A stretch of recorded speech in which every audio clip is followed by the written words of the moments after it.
யோவான் புஸ்தகம் 3வது அதிகாரம் 3வது வசனம் 4வது வசனம். அவர் மேல் இப்படிப்பட்ட நம்பிக்கை வைத்திருக்கிற எவனும் அவர் சுத்தமுள்ளவராய் இருக்கிறது போல தன்னையும் சுத்திகரித்துக் கொள்ளுகிறான்.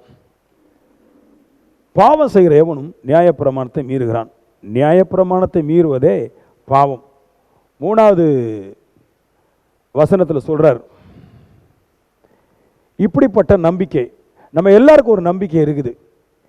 என்ன நம்பிக்கை அப்படின்னா, இயேசு உயிரோடு கூட பரலோகத்துக்கு போனார். அந்த தெய்வம் மறுபடி உயிரோடு கூட பூமிக்கு வரும். எதுக்கு அப்படிங்கிற கேள்விக்கு, பரிசுத்தவான்களை உயிரோடு கூட எழுப்பி அவருடைய ராஜ்யத்தில் என்றென்றைக்கு சாகாமல் இருக்கும்படிக்க செய்ய. இந்த நம்பிக்கை நம்ம எல்லாருக்குமே இருக்குது. ஆமென். எல்லாருக்குமே இந்த நம்பிக்கை இருக்குது. இந்த நம்பிக்கை இருக்கிற மனுஷன் அவர் பரிசுத்தராய் இருக்கிறது போல, அவர் சுத்தம் உள்ளவராய் இருக்கிறது போல நம்மையும் சுத்திகரித்து கொள்ள வேண்டும் அப்படின்றார். ஒரு பாயிண்ட் சில பேர் அடிக்கடி சொல்றது, நாம் இயேசுவை விசுவாசிச்சா போதும், நம்ம பரலோக ராஜ்யம் போயிடலாம் அப்படிம்பாங்க. இயேசுவை நம்பினால் போதும், இயேசு மேல நம்பிக்கை வைத்தால் போதும், நம்ம பரலோக ராஜ்யத்துக்கு போயிடலாம் அப்படின்னு சொல்லுவாங்க. இங்க என்ன சொல்றாருன்னா, அப்படி கிடையாது. முதல்ல அவர் நம்புறீங்க.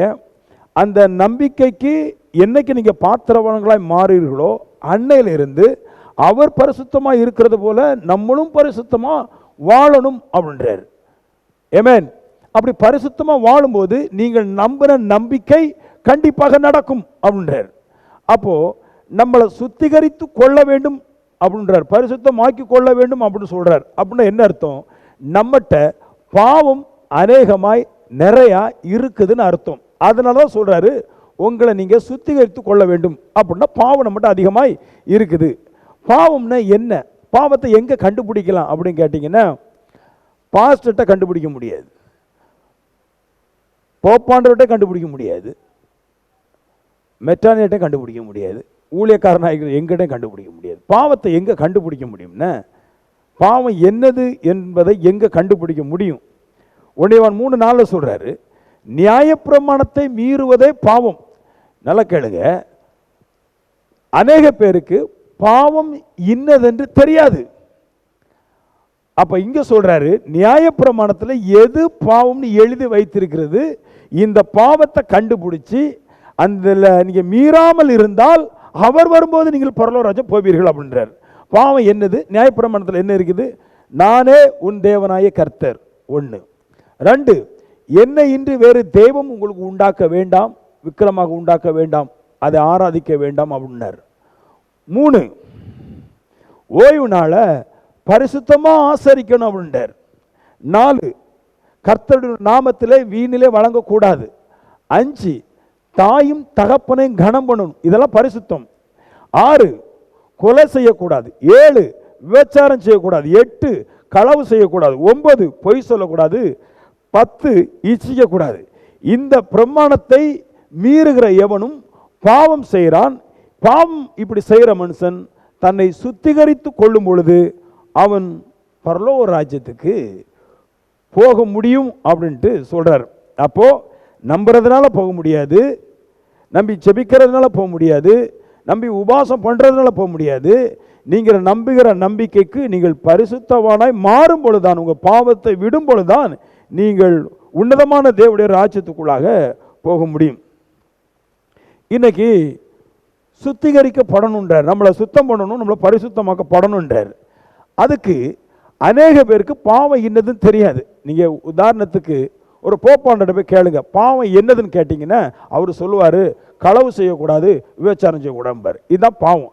ஆனா இங்க பைபிள் என்ன சொல்லுதுன்னா, கர்த்தர் தான் நானே உன் தேவனாய் கர்த்தர் அப்படின்றார். அப்படின்னா என்ன அர்த்தம் அப்படின்னா, தெய்வம் எந்த நாமத்தில் இருக்குது அப்படின்னா, கர்த்தர் என்கிற நாமத்தில் தெய்வம் இருக்குதுன்றார். நானே உன் தேவனாய் கர்த்தர் அப்படின்னா, அதை மறுபடியும் சொல்றேன், தெய்வம் எந்த நாமத்தில் வாழுகிறார் அப்படின்னா, கர்த்தர் என்கிற நாமத்தில் தான் வாழுகிறார். அந்த நாமத்தை அறிக்கை செய்யும் பொழுது, அந்த நாமத்தை தொழுது கொள்ளும் பொழுது, அந்த நாமத்தை கூப்பிடும் போது, அந்த நாமத்தை உச்சரிக்கும் போது மனுஷன் என்ன ஆகிறான்? இந்த பரிசுத்தம் அடைந்து விடுகிறான் அப்படின்றது. முதல்ல இந்த உன் தேவனாய கர்த்தருடைய நாமத்தை அறிக்கை செய்யறது, தொழுது கொள்றது இருக்குது, அந்த பகுதியை பேசாம தாவீது ஒரு வார்த்தை சொல்றாரு, அந்நிய தேவனை நாடி பின்பற்றுவர்களுக்கு வேதனை பெருகும் அப்படி போட்டுட்டு சங்கீதம் 16:4 பின்ன சொல்றாரு, அவர்கள் நாமங்களை என் உதடுகளில் உச்சரிக்க மாட்டேன் அப்படின்றார். அதாவது கர்த்தர் என்கிற நாமம் இல்லாத எந்த ஒரு தெய்வத்தையோ எந்த ஒரு மனுஷனையோ நான் ஒரு காலமும் என் வாயில உச்சரிக்க மாட்டேன், என் வாயில அறிக்கை செய்ய மாட்டேன், என் வாயில சொல்ல மாட்டேன், கர்த்தரை அல்லாமல் வேறு ஒன்றையும் தேவன் என்று சொல்ல மாட்டேன்றாரு. எதுக்கு? என்ன விஷயம் இதுல? என்னதான் இருக்குது? கர்த்தர் அல்லாத நாமத்தை தொழுது கொள்றோம், இல்லைன்னா அறிக்கை செய்யறோமே, இதுல என்னதான் இருக்குது? தாவீது அவ்வளவு கண்டிப்பா சொல்றாரு, வேறொரு நாமத்தை நான் ஒரு காலமும் என் வாயினாலே சொல்ல மாட்டேன், தேவன் என்று சொல்ல மாட்டேன் அப்படின்றாரு. அதுல அப்படி என்ன அளவு கடந்த ஒரு வல்லம் இருக்குது? ஒரு காலமும் ஒரு நாளும் கூட நான் வேறொரு நாமத்தை நாவல கொண்டு வர மாட்டேன்னு சொல்ற அளவுக்கு வேறு நாமங்கள்ல என்னதான் இருக்குது? அதைத்தான் சொல்ல போறேன். ஆமென், ஆமென். நாம எங்க இருந்து வந்திருக்கிறோம் அப்படின்னா, எல்லா விதமான காரியத்தை தெய்வம் என்று சொல்லி ஆராதிச்சு வந்திருக்கிறோம். ஆமென். நம்மளுக்கு எல்லாமே கடவுளாக பாவிச்சு நம்ம ஆராதிச்சோம். இப்போ தேவன்கிட்ட வந்திருக்கிறோம். இப்போ சொல்றாரு, நம்ம அநேக நாமங்களை தேவனாக உச்சரித்தோம், அறிக்கை செய்தோம், அந்த தேவங்கள் எல்லாம் இருதயத்திலிருந்து எடுத்து போட வேண்டும் அப்படின்னு சொல்றாரு. அதுதான் தாவீது செஞ்சாராம்.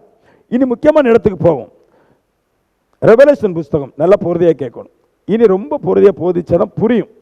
இந்த ரெவலேஷன் புஸ்தகம், வெளிப்பாடு புஸ்தகம் அப்படி சொன்னாலே ரொம்ப கிரிட்டிக்கல், கஷ்டம். அதை புரிஞ்சு கொள்ளன ஆவிக்குள்ளாக போன மட்டும் தான் புரிஞ்சு கொள்ள முடியும். இந்த அந்நிய தேவனுடைய கதைகளை பற்றி காரியங்களை குறித்து கொஞ்சம் நான் இதில் பேச போகிறேன். ஒரு 1/2 மணி நேரம் பேசணும். எனக்கு ரொம்ப நாள் ஆசை, இந்த வெளிப்படுத்தின விசேஷம் 17வது அதிகாரத்தை எப்படியா ஜனங்களுக்கு கொஞ்சம் சொல்லணும் அப்படின்ட்டு. அப்படி சொல்லணும்னு நினைக்கும் போது தான் அந்நிய நாமங்களுடைய காரியத்தை குறித்து பேசுது. அந்நிய நாமங்களை நாம் தொழக்கூடாது, அறிக்கை செய்யக்கூடாது, துதிக்கக்கூடாது, அது நம்மளை நித்திய ஜீவன் கொண்டு போகாது என்பது குறித்து நல்லா சொல்கிறேன். ஒரு 7-8 பாயிண்ட் சொல்கிறார். ஒரு தூதன், மிகுந்த வல்லமையுள்ள தூதன் யோவானுடைய கரத்தை பிடிச்சு, நீ வா, திரளான தண்ணீர் மேல் உட்கார்ந்திருக்கிற மகா வேசியோடு பூமியின் ராஜாக்கள் வேசத்தனம் பண்ணினார்களே, அவளுடைய வேசத்தனமாகிய மதுவால் பூமியின் குடிகளும் வெறி கொண்டிருந்தார்களே அப்படின்னு ஒரு வசனத்தை யோவானுக்கு சொல்றார். அவருக்கு புரியல. இப்போ நீங்களும் படிச்சிருக்கிறீங்க இந்த வசனத்தை, உங்களுக்கும் புரியல. நானும் ஃபஸ்ட்டு படிக்கும்போது எனக்கு புரியல. புரியாமல் இருக்கும்போது மறுபடி படிக்கிறேன், யோவானுக்கும் புரியலை இந்த வசனத்தை சொல்லும்போது. உடனே தூதன் அவனை ஆவிக்கு உள்ளாக கொண்டு போனான் இருக்குது. இந்த வசனம் யாருக்கு புரியும்னா, ஒரு மனுஷன் சாதா மனசில் நில்லாமல் ஆவிக்குரிய மைண்டுக்கு கன்வெர்ட் ஆகிடுறான். பிரசங்கம் கேட்கும்போது எப்படி ஆகிறான் அப்படின்னு, ஒரு மனுஷன் சாதா மனசில் இருக்கக்கூடாது. ஒரு வசனம் வரும்போது சாதா மனசில் இருக்கக்கூடாது.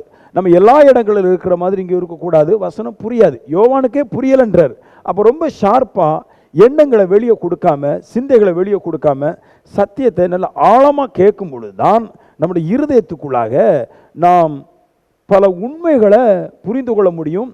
நம்முடைய இருதயம் சில அறியாமையை கூட விட்டுவிடும், அநேக சத்தியங்களை நம்மளுக்கு கற்றுக் கொடுக்கும். அவர் சொல்றாரு, இந்த வசனத்தை இப்போ வியாக்கியானம் மட்டும் சொல்றார். அந்த வசனத்தில் இருக்கிற முதல் வார்த்தை என்னன்னா, மகா வேசையோடு பூமியின் ராஜாக்கள் வேசத்தனம் பண்ணினார்கள் என்று. இது மகா வேசனும்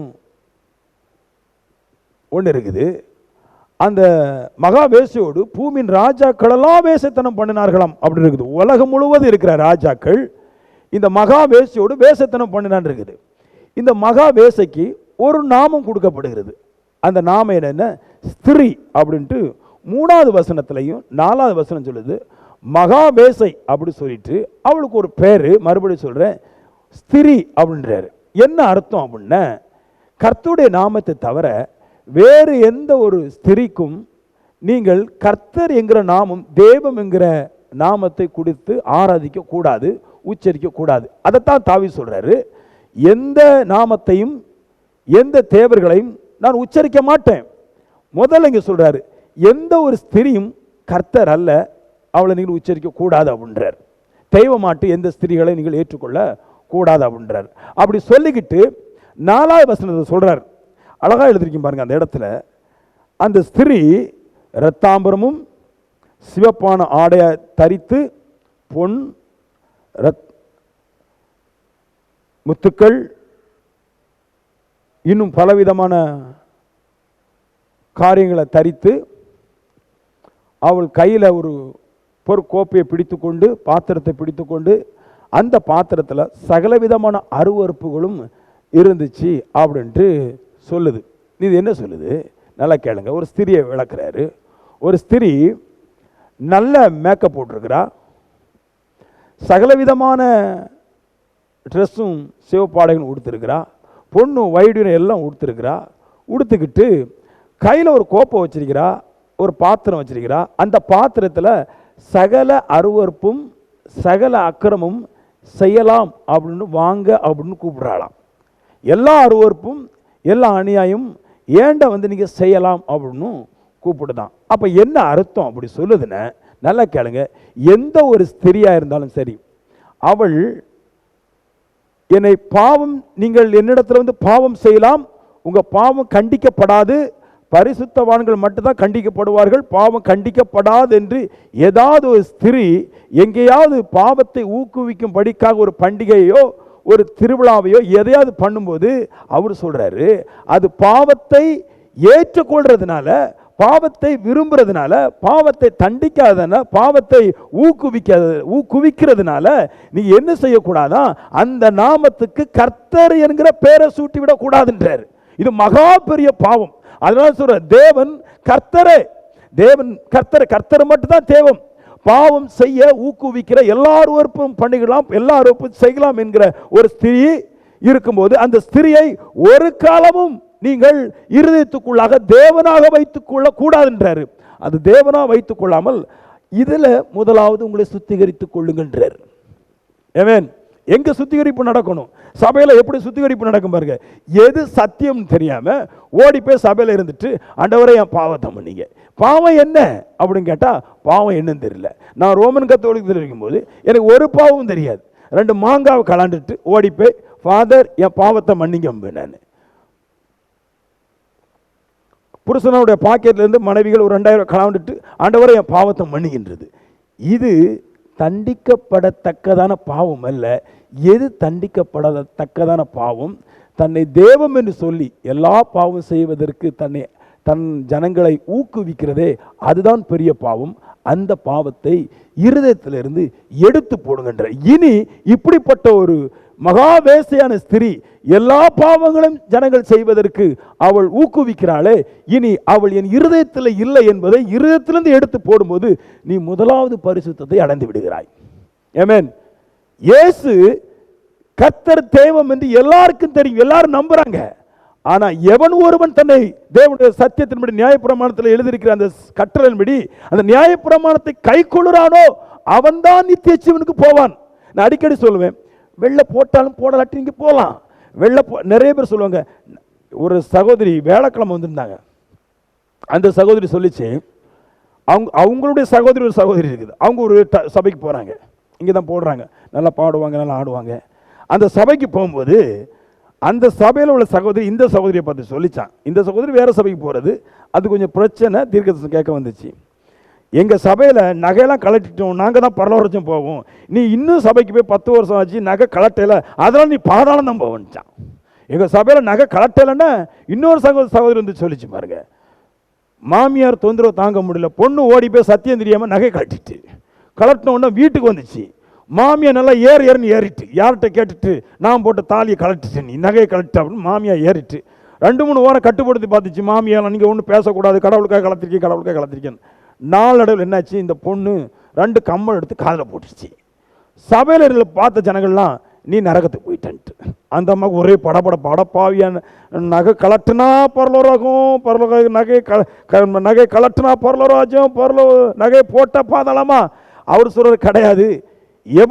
எவள் ஒருத்தி உங்களை பாவம் செய்ய கட்டுப்படுத்துறாளோ, எவன் ஒருவன் உங்களை பாவம் செய்ய ஊக்குவிக்கிறானோ அவனை இருதயத்திலிருந்து எடுத்து போடுவதான் பரிசுத்தம்ன்றாரு. சுத்திகரிப்பு அப்படிப்பட்டது. சரீரத்திற்கு வெளியே இருந்து சேரதெல்லாம் சுத்திகரிப்பு. என் இருதயத்துக்குள்ளா இருந்து என்னை பலவிதமான பாவத்துக்கு ஊக்குவிக்கிற காரியங்களை என் இருதயத்தை விட்டு எடுத்து போடாமல் இருக்கிறனே, அதுதான் பாவம்ன்றார். ஆமென். 2, இந்த வேஷம் மகா வேஷம் இருக்குது, இந்த வேசைக்கு 3வது வசனத்துல 4வது வசனத்துல ஸ்திரீ சொல்லுது. இந்த ஸ்திரீக்கு இன்னொரு நாமம் கொடுக்கப்பட்டிருக்குது. வெளிப்படுத்துற 17:18 அவர் சொல்றாரு, நீ கண்ட ஸ்திரியானவள், யோவான் அப்பா சொல்றாரு, நீ கண்ட ஸ்திரியானவள் பூமியின் ராஜாக்கள் மேல் ராஜம் பண்ணுகிற மகா நகரமாமே அப்படின்றார். அடுத்து ஒன்று சொல்றாரு, இன்னொரு நாமம் சொல்றாரு, என்னன்னா மகா நகரம். அதாவது வல்லரசா இருக்கிற தேசங்கள் அநேகம் இருக்குது, அதுல மகா பாபிலோன் ஒரு தேசம் இருக்குது. இப்படி மகா தேசமா இருக்கிற வல்லரசுகளை சில பேர் நம்புறா ரசிக்கும் அப்படின்ட்டு. என்ன சொல்றாங்கன்னா, நாங்க அமெரிக்காவுக்கு போனா நல்லா வந்துருவோம். ஆமேன். நாங்க அமெரிக்காவுக்கு இப்ப போயிட்டோம்னா கடைசி வல்லரசு அமெரிக்கா மட்டும்தான். இதுக்கு மேல ஒரு ராஜ்யம் பெருசா ஆளாது, ராஜாக்களா இருந்து வல்லரசு. இந்த வல்லரசு அமெரிக்காவுக்குள்ள போயிட்டா நாங்க நல்லாயிருவோம். அவர் சொல்றாரு, அமெரிக்காவுக்கு போனா நான் நல்லாயிருவேன் என்று சொல்றியே, அந்த அமெரிக்கா எப்படிப்பட்டதுன்னு அவர் சொல்றாரு. அந்த ஸ்திரிக்கு ஒப்படி பேசுறாரு. அது முத்துக்கள்னாலும் ரத்தினத்தினாலும் வெள்ளினாலும் இரத்தாம்பரத்தினாலும் சிவப்பு ஆடைகள்னாலும் தன் தேசத்தை அலங்கரித்து வைத்து விட்டு எல்லோரும் என்னோடு வந்து பாவம் செய்யுங்கள் என்றது கூப்பிடுகிறதாம். ஆமென். அமெரிக்காவுக்கு போயிட்டு ஈஸியாக திரும்பி வர முடியாதுன்றது. ஏன் அப்படின்னு கேட்டிங்கன்னா, அங்கே எல்லாம் நம்ம ஊரில் ஒன்றரை ட்ரெஸ் தான் போட்டுடலாம் துவாப்பில். ஆமேன்னு சொல்லுங்களேன். நம்ம மீறி வர முடியாது. அவங்க வந்து எப்படின்னா ஆடை குறைப்பு ஃபேஷன் தான். ஆமேன்.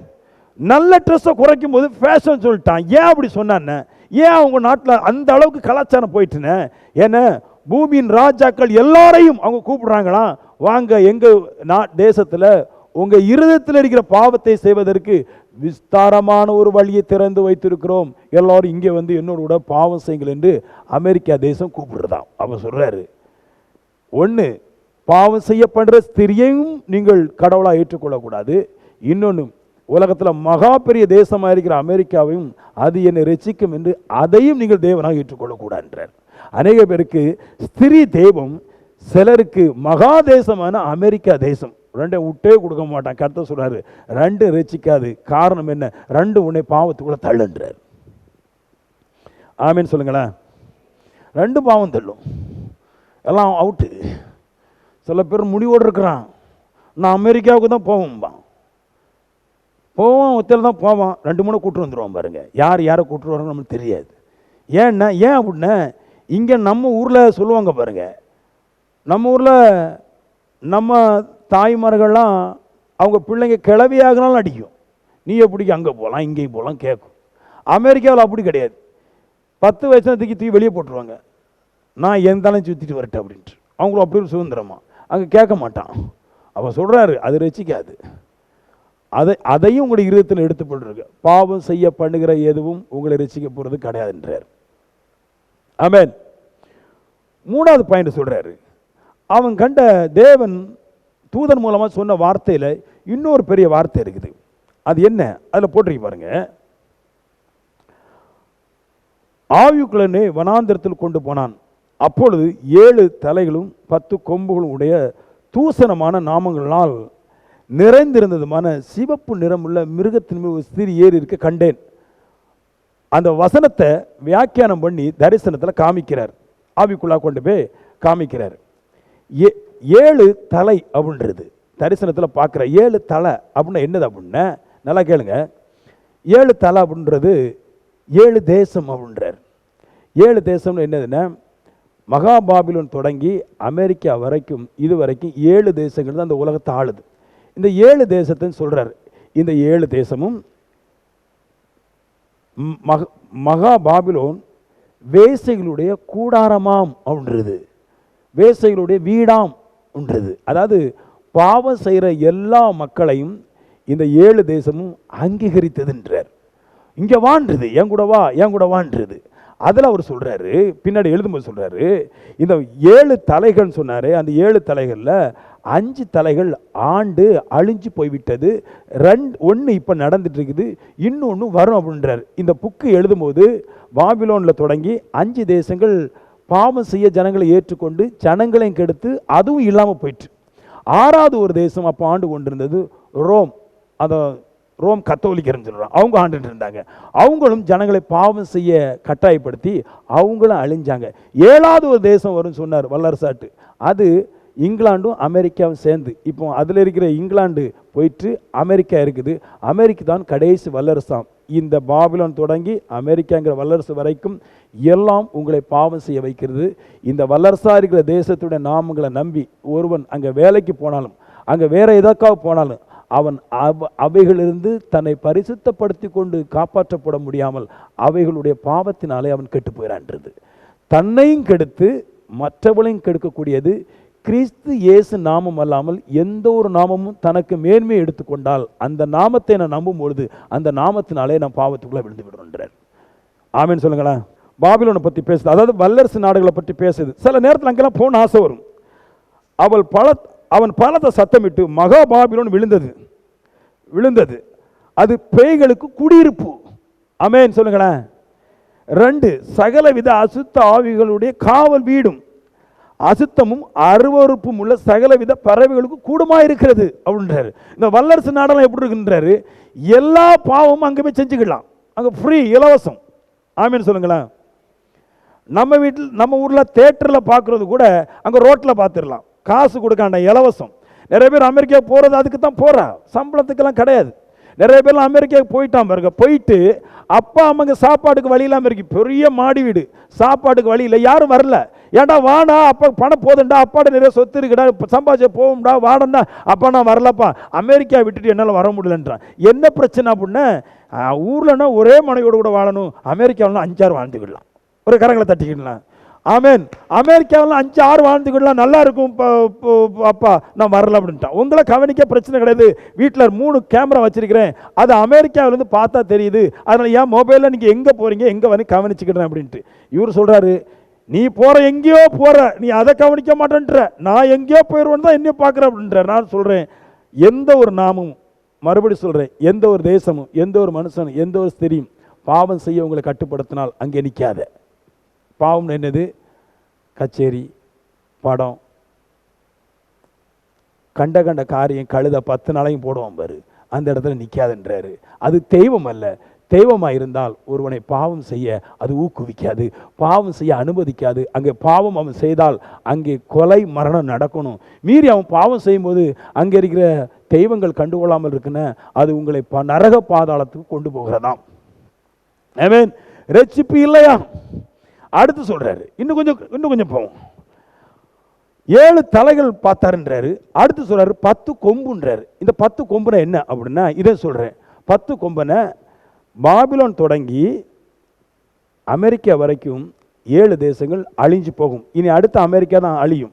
இந்த அமெரிக்கா அழிஞ்ச பின்னாடி 10 தேசம் அமெரிக்காவுக்கு விரோதமாக உருவாகும் அப்படின்றாங்க. இந்த 10 தேசமும் அமெரிக்காவை வீழ்த்துற அளவுக்கு எதுக்கிட்ட அது வல்லமை வாங்குமா? இந்த உலகத்தில் அந்தி கிறிஸ்துன்னு ஒன்று வர வேண்டியது இருக்குது, அதுதான் ரோபோ. இந்த அந்தி கிறிஸ்துங்கிற ரோபோ உலகத்தில் செய்து முடித்த பின்னாடி இதுக்குள்ளாக பிசாசு உள்ள வந்து குடியிருக்கும்போது இந்த பிசாசிட்ட இந்த 10 கொம்புகள்னு சொல்கிற 10 ராஜ்யங்கள், 10 ராஜாக்கள், இந்த ராஜாக்கள் 10 பேரும் தனக்குத்தானே சிப்பு வைத்து கொண்டு இந்த பிசாசுடைய ஞானத்தை அந்த ரோபோ மூலமாய் இவனுடைய சிப்புக்குள்ளே ஏற்றி விடுவான். இவனை பார்த்தா முற்றிலுமே தெய்வத்தை போல அதிக வல்லமையும் அதிக ஆற்றலுடைய 10 தேசமாக இருக்கும். வேதம் சொல்லுது, இப்போ ஆண்டு கொண்டு, அங்கே தான் உள்ளதான் இருக்குது, இப்போ ஆண்டு கொண்டு இருக்க வல்லரசை அதோடைய இரத்தங்கள் சொட்ட செதறி போட்டு விடுமாம் அப்படின்றது. நல்லா கேளுங்க. அப்படின்னா என்ன அர்த்தம் அப்படின்னா, இந்த அமெரிக்காவுக்கு பின்னாடி ஒரு 10 தேசம் தோன்றும். ஆனால் 10 கொம்புகள், 10 தேசமும் ஒரே சிந்தை ஒரே இருதயம் உள்ளவர்களாக இருக்கும். இந்த 10 தேசமும் ஒரே மைண்டாக இருந்து எந்த ஒரு ராஜ்யத்தையும் எந்த ஒரு மனுஷனையும் ஈஸியாக அது கெடுத்து போட தோன்றுமா. ஏன் இந்த 10 தேசம் ஒரே மனசாக இருக்குது? அது என்ன செய்யுமா? பாவம் செய்யாத எவனையும் அது கொலை செய்கின்றது. பாவம் செய்யாமல் நம்மளால் இருக்க முடியாதுன்றது. அங்கே போய் ஒரு சட்டம் போட முடியும். இப்போவுமே நம்மளால் சொல்ல முடியாது பாருங்க. நம்ம ஊரில் போய் இந்த பாவம் செய்யாதுங்க, கச்சேரி போடாதீங்க, நீங்கள் இந்த பாட்டு கச்சேரிலாம் போட்டு ஜனங்கள் வாலிய பிள்ளைலாம் கெட்டு போகிறாங்கன்னு சொன்னால் உங்களை ஊரை விட்டு வெளியே தூக்கிடுவாங்க. இவன் தேவையில்லாமல் பேசிகிட்டு இருக்கிறான் இது அப்படின்னு பேசிடுவான். இதே சிஸ்டத்தை தான் இனி 10 தேசங்கள் ஒன்று சேர்ந்து உலகத்தில் இருக்கிற எல்லாரையும் பாவம் செய்ய பண்ணுன்றாரு. அப்போ நல்லா புரிஞ்சுக்கணும், இனி 10 தேசமும் என்னை பாவம் செய்ய பண்ணும்போது அந்த 10 தேசம் வல்லரசும் அந்த 10 தேசம் பண பொருளாதாரத்தில் ஜாஸ்தியாக இருந்து அது உங்களை சுண்டி இழுக்கும்போது சொல்கிறாரு, அந்த தேசங்கள் பணத்திற்காக உன்னை சுண்டி இழுக்கும்போது நீ போகாதே, ஏன்னா நீ கண்டிப்பாக பாவத்தில் அங்கே சிக்குவான்றது. அமெரிக்காவில் போனால் இப்போ காட்ரஸ் தான் போடுறாங்க. இனி 10 தேசம் ஆளுக வரும்போது அவர்கள் நிர்வாணிகளால் ஆண்டுவார்கள். ஆனால் பண பொருளாதாரம் அங்கே தான் இருக்கும். நீ பண பொருளாதாரத்துக்கு நீ அங்கே போனால் நீ அவமானப்பட்டு திரும்ப வேண்டியது நிச்சயமாக இருக்கின்றார். ஆமென். அடுத்து நல்லா கேட்கணும். அப்போ என்ன சொல்லுது இந்த 17வது அதிகாரம் முழுக்க? பாவங்கள் நிற்கிற இடத்துல நிற்காதங்க, ரட்சிப்பு கிடையாதுன்னு சொல்லுது. மறுபடியும் அதான் சொல்லுது. இப்போ இன்னொரு விஷயத்த சொல்கிறேன். அந்த மகா வேசியானவள், அந்த ஸ்திரீ ஒரு பாத்திரத்தை கையில் பிடித்து கொண்டு எல்லா விதமான அருவருப்பையும் அநியாயத்தையும் செய்யலாம் என்று சொன்னாலே அந்த பாத்திரம் என்ன அப்படின்னா 1 கொரிந்தியர் சொல்லுது, அந்த பாத்திரம் பிசாசுடைய பாத்திரம் அப்படின்றது. 1 கொரிந்தியர் 10வது அதிகாரம் 21ஆம் வசனத்திலிருந்து பேய்களுடைய பாத்திரம் அப்படின்றது. நல்லா கேளுங்க. பேய்களுடைய பாத்திரம். பேய்களுடைய பாத்திரம் என்ன? பேய்களுக்கு இங்கே பாத்திரம் இருக்குதா அப்படின்னு கேட்டால் இருக்குது. மனுஷன் இல்லை. பேய்களுடைய பாத்திரம் விக்கிரம். நல்லா கேளுங்க. உலகத்தில் இருக்கிற 10 இதுவரைக்கும் 7 வல்லரசு, மகா பாபிலோன்லேருந்து மகா அமெரிக்கா வரைக்கும் 7 வல்லரசு. இந்த 7 வல்லரசும் அவர்கள் முன்னாடி தூக்கி கொண்டு வைக்கிறது என்னென்ன? விக்கிரத்தை தான் முன்னாடி தூக்கி கொண்டு வச்சிருப்பான். ஏன் அப்படின்னு சொல்கிறேன் நான், இல்லையா? முதல்ல இந்த விக்கிரம் எங்கேருந்து வந்துச்சு சொல்கிறேன், சரியா? இந்த விக்கிரம் எங்கேருந்து வந்துச்சு அப்படின்னா, இந்த மகா பாபிலோன் நேபுகாத்நேச்சர் நேச்சர் இருக்கிறார்ல, அவர் அரசாளும் போது அவர் தான் விக்கிரத்தை எல்லாம் உருவாக்கி நிறைய தேசம் முழுக்க விக்கிரத்தை கொண்டு வந்தார். அதுக்கு அடுத்தடுத்து ஒவ்வொரு தேசங்களும் விக்கிரத்தை உண்டாக்கி நீங்கள் அமெரிக்கா வரைக்கும் நல்ல விக்கிரத்தை உண்டாக்கி கொண்டு வந்துச்சு. என்னுடைய கேள்வி, மகா பெரிய பணக்காரனாக இருக்கிற தேசங்கள் ஏன் விக்கிரத்தை மனுஷனுக்கு முன்னாடி கொண்டு நிப்பாட்டுது அப்படின்னு ஒரு கேள்வி எனக்குள்ள எழும்புது. அதுக்கு காரணம் பைபிள் சொல்லுது. இந்த மகா பாபிலோனுடைய நேபுகாத்நேச்சர் இருக்கட்டும் சரி, அமெரிக்காவும் சரி, இவர்கள் பிசாசோடு கூட ஒரு ஒப்பந்தம் பண்ணினார்களாம். பிசாசோட ஒரு ஒப்பந்தம் பண்ணி பிசாசிட்ட இவங்க பொருளாதாரத்தை வாங்குறதும், பிசாசு இவங்களுக்கு ஒரு ஒப்பந்தம் பண்ணி கொடுத்துச்சான். நான் உன்னை உயர்த்தும் போது நீ தேசங்கள் முழுக்க விக்கிரத்தை உண்டாக்க வேண்டும் அப்படின்ட்டு அது ஒப்பந்தம் பண்ணி கொடுத்துச்சான். உள்ளதான் இருக்குது. ஏன் அப்படி ஒப்பந்தம் பண்ணிச்சுன்னா, பாபிலோன் தொடங்கி ரோமை தாண்டி பிரிட்டிஷை தாண்டி அமெரிக்கா வரைக்கும் எல்லாமே விக்கிரத்தை உண்டாக்குனியான்னு சொல்லிச்சுன்னா, இந்த அந்தி கிறிஸ்துங்கிறது ரோபோவை சொல்கிறோம். ஒரு ரோபோ தான் உண்டாக்குறாங்க, அதான் அந்தி கிறிஸ்து சொல்கிறோம். இந்த அந்தி கிறிஸ்துவை பாபிலோன் தேசத்தில் தொடங்கி அமெரிக்கா வரைக்கும் அதை சர்ச் பண்ணிட்டே வராங்களாம். இந்த ரோபோங்கிற சிஸ்டம் ஏதோ பிரிட்டிஷோ இல்லைன்னா அதுக்கு அடுத்தால வந்த வல்லரசாகிய அமெரிக்கா உண்டு பண்ணல. பாபிலோன் தேசம் தொடங்கி அவங்களுடைய இருதயத்துக்குள்ளாக நாம் ஆராதிக்கிற தேவனுக்கு நல்ல ஒரு மரணமில்லாத சரீரத்தை தோற்றுவிக்க வேண்டும் என்று பாபிலோன் அரசாங்கமே இதை தோற்றத்தை உண்டாக்கிட்டான். மெல்ல மெல்ல அப்பவே செதுக்க ஆரம்பிச்சது. இப்போ வந்ததில்ல ரோபோ, நம்முடைய கண்ணுக்கு முன்னாடி ரோபோ இப்போதான் தெரியுது. ஆனால் ரோபோ தோன்றப்பட்ட காலம் பாபிலோன் மகா நகரமாகிய பாபிலோன்ல இருந்தே இது தோற்றுவிக்கிறாங்க. இது என்ன சாயல் அப்படின்னா, பிசாசு சொல்லிட்டு மனுஷன்ட, இப்போ நான் இருக்கிறேன் பாருங்க, நான் உங்களுக்கு தீர்க்கதை சொல்கிறேன், இல்லை எனக்கு பின்னாடி யாரும் ஆள் இருக்குதா? இல்லை. எப்படி சொல்கிறேன்? தேவன் என்னோட பேசுகிறாரு, நான் உங்களுக்கு சொல்கிறேன். அப்படி போல் மனுஷனோடு பிசாசுகள் பேசும். நான் தேவனோட உடன்படிக்கை பண்ணிருக்கிறேன். என்னோட பரிசு, என்னோட ப்ரைஸ் விலை என்னென்ன, நாளுதோறும் தேவ சமூகத்தை நான் 10 மடங்கு 12 மடங்கு இருக்கணும். இதுதான் என்னுடைய விலை. நான் தேவனுக்கு கிரயம் கொடுத்துருக்கிறேன். இந்த கிரயத்தை ஏற்று தேவனோட பேசும். அப்படி போல பிசாசோடு கூட மனுஷர்கள் கிரயம் கொடுத்துருக்காங்க. வாழ்நாள் முழுவதும் அதோடு கூட இருக்கும்படியே கிரயம் கொடுத்துருக்கிறாங்க. அப்படி கிரயம் கொடுத்துருக்கிறதால பிசாசோட பேசி இந்த விக்கிரத்தை உண்டு பண்ணும்படிக்கான ஒரு எண்ணத்தை அவங்களுக்குள்ள கொண்டு வந்து, ஏன் விக்கிரத்தை உண்டு பண்ணும்படிக்கா ஒரு எண்ணத்தை கொண்டு வருதுன்னா, இந்த விக்கிரம் அப்படியே கொஞ்சம் கொஞ்சமாக மாறி முதல்ல விக்கிரம் கரையக்கூடியவைகளாக இருந்தது, அப்புறமா கரையக்கூடாதவைகளாக இருந்தது, அப்புறமா அது அழகு பெற்றது, அப்புறமா வெள்ளி புண்ணில் வந்துச்சு. இப்போ எங்கே வருதுன்னா அப்படியே தாண்டி அது செய்ய போகிற கருவி அதுக்கு சாவே இல்லாமல் உடஞ்சி போகக்கூடாதபடிக்கு விக்கிரத்தை உண்டாக்கி கொண்டு வந்துடுவாங்க.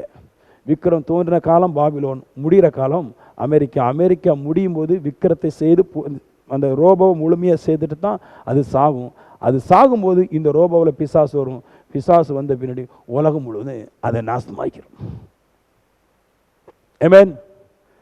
அப்போ நான் சொல்கிறேன், நீங்கள் இன்னைக்கு பார்க்குற விக்கிரம் அது பாவம் செய்த ஊக்குவிக்கிறது போல பாவம் செய்வதற்கு தடை இல்லாமல் இருக்கிறது போல இந்த விக்கிரம் அப்படியே நாளாக நாளாக படிப்படியாக எல்லா ஆலயங்களிலும் எல்லா கோயில்களிலும் விக்கிரத்தை அப்படியே ரோபாக்கள் ஆக்கி அதில் பிசாசுடைய ஆவியை வைத்து உங்களை பாவம் செய்ய அது கட்டாயப்படுத்துன்றார். அப்போ என்ன அர்த்தம்? இன்னைக்கே உங்களை பாவம் செய்ய பண்ணுகிற இடத்துல இருந்து நீங்கள் மாறிவிட்டீர்களானால் நான் சொல்லுவேன், அதுக்கு பேர் தான் ரட்சிப்பு, இதுக்கு பேர் தான் பரிசுத்தம், இதுக்கு பேர் தான் நாம் சுத்திகரிக்கப்படணும்னு அர்த்தம். எங்கே பார்த்தாலும் பண்டிகை வந்துட்டு நான் ஓடி போயிடுறேன். அம்மாவுக்கு தெரியாமல் 2-3 ஓடிடுது, அம்மாவுக்கு தெரிஞ்சு ஓடிடுது, அம்மா வேண்டாம் சொன்னாலும் ஓடிடுது. என்னதுன்னு தெரியல அவங்களுக்கு. நான் சொல்கிறேன், வேதகம் சொல்லுது அவங்களுக்குள்ளாக விக்கிரத்தை ஆராதிக்கும்படிக்கான ஒரு ஆவி அவங்களுக்குள்ள ஏவுதான். நீ போ, அதில் போய் நில்லுன்னு ஒரு ஆவி ஏவுதான். ஏன் ஏவுதுன்னு அவங்களை பாவம் செய்ய கட்டாயப்படுத்தி இனி பாவம் செய்ய பழகின பின்னாடி பாவத்தை விட முடியாமல் அதிலே விழுந்து சாகும்படிக்காய் பின்பு அக்கினியில் விழும்படிக்காய் அது தந்திரம் கொண்டு மனுஷனை வஞ்சிக்கிறதான்றார். ஏமேன். எல்லா வீட்டிலும் போட்டா வச்சிருக்கிறான். எதுக்கு வச்சிருக்கிறான்னு அவனுக்கும் தெரியாது. ஒரு நாள் அது கொடுத்ததும் கிடையாது, பேசணும் கிடையாது, தின்னதும் கிடையாது, வாங்கினும் கிடையாது. சில வீட்டில் போட்டாக்கு முன்னாடி பழத்தை வச்சுக்கிட்டு பழத்துக்கு மேலே 2 பத்தி வச்சிருப்பா. அதுக்கு தான் மூக்கிலேயே முகர போகுது. பத்தி மனம் கடவுளுக்கா வீட்டுக்கான்னு தெரியல. பத்தி, ரோஜா பத்தி, மாலை மலர் பத்தி 7-3 குத்தி வச்சிருக்கிறாங்க. யாருக்கு ஏன் குத்தி வச்சிருக்க? கடவுளுக்கு பத்தி. சில வீட்டில் செத்து போன அப்பாவுக்கு 3 பழம், 3 பழத்தில் 3 பத்தி. பிதா குமாரன் பரிசுத்தான் 3 பத்தி இங்கே குத்திடுறான். அப்புறம் அடுத்த பழத்தில் பிதாகும் பரிசுத்தான் 3 இங்கே அப்படியே போகும். கொஞ்ச நாள் பார்த்தா போட்டா எல்லாம் கருப்பு கலரில் மஞ்சள் கலரில் போயிடுது. எதுக்கு தான் குத்தி நீங்கள் என்னன்னே தெரியல. அது எங்கே கொண்டு போகுதுன்னா அது உங்களை பாவம் செய்ய கட்டாயப்படுத்துது. உங்களுடைய தகப்பன் போட்டால் இருந்தால், உயிரோடு இருந்தால் உங்கள் தகப்பன் பாவம் செஞ்சால் விட மாட்டார். ஆனால் செத்த பின்னாடி நீங்கள் அதை வைக்கும்போது நீங்கள் அவருக்கு முன்னாடியே பாவம் செய்ய அவர் கண்டு கிடையாது. அப்போ நான் சொல்கிறேன், உங்களை பாவம் செய்ய கண்டுகொள்ளாமல் இருக்கிறதெல்லாம் உங்களை நரகத்துக்கு தள்ளுகிறது. ஏமேன் சொல்லுங்களேன். ஆமேன். இதில் ஒரு வசனம் சொல்லுது பாருங்க, இன்னொன்று சொல்லிட்டு போட்டு. இதில் முக்கியமான ஒரு வசனம் சொல்லுது, 7 தலைகளும் 10 கொம்புகளும் மொத்தம் 17 தேசங்களும் ஒரு மிருகத்திற்கு மேல் இருந்ததுன்ற. மிருகம்னா என்ன? ஆமேன்னு சொல்லுங்களேன். மிருகம்னா என்ன அப்படின்ற அந்த மிருகத்துக்கு கீழே கொடுத்துருக்குது, இருந்துச்சு அடையாளம், இப்போ இல்லை இனி வரும் அப்படின்னு ஒரு பேரை கொடுத்துட்டாங்க. என்னது மிருகம்னா? ஒரு காலத்தில் மிருகம் பூமியை ஆண்டு இருந்துச்சு. ஏசு கிறிஸ்து வர்ற வரைக்கும் மிருகங்கிறத பிசாசு பூமியை ஆண்டு இருந்துச்சு. ஏசு கிறிஸ்து வந்த பின்னாடி அதை அவர் சிலுவையில் கொன்று சங்கிலியில் கட்டி அதை பாதாளத்தில் போட்டார். இந்த பாதாளத்தில் கிடக்கிற பிசாசு எப்போ வரும் அப்படின்னா, என்னைக்கு அமெரிக்கா ரோபோவை பர்ஃபெக்டாக செய்து முடிக்குதோ அப்போ இந்த ரோபோவை பார்த்து தனக்கு ஒரு சரீரம் தயாராகி விட்டது என்பதை அறிந்து பாதாளத்தில் கிடக்கிற பிசாசு மறுபடிந்து ரோபோக்குள்ளே வந்து இருக்குமாம். இந்த மிருகம் இருந்துச்சு, இப்போ இல்லை, இனி ரோபோ உண்டாக்கப்பட்ட பின்னாடி வரும் அந்த மிருகம் பிசாசுன்றார். அப்போ நான் சொல்கிறேன், இந்த பிசாசு ஏன் பாதாளத்தில் கட்டப்பட்டு காத்துட்டு இருக்குதான்? இந்த விக்கிரத்தை தான் உண்டாக்குது. விக்கிரம்ங்கிறத பிசாசு தான் உண்டாக்குது. ஆனால் இந்த விக்கிரம் அதுக்கு போதுமானது இல்லையா? இந்த விக்கிரத்தில் நான் வரமாட்டேன்றது. ஏன்னா இதுக்குள்ளே நான் வந்தால் இந்த விக்கிரத்தை எல்லாம் உடைக்க முடியும்.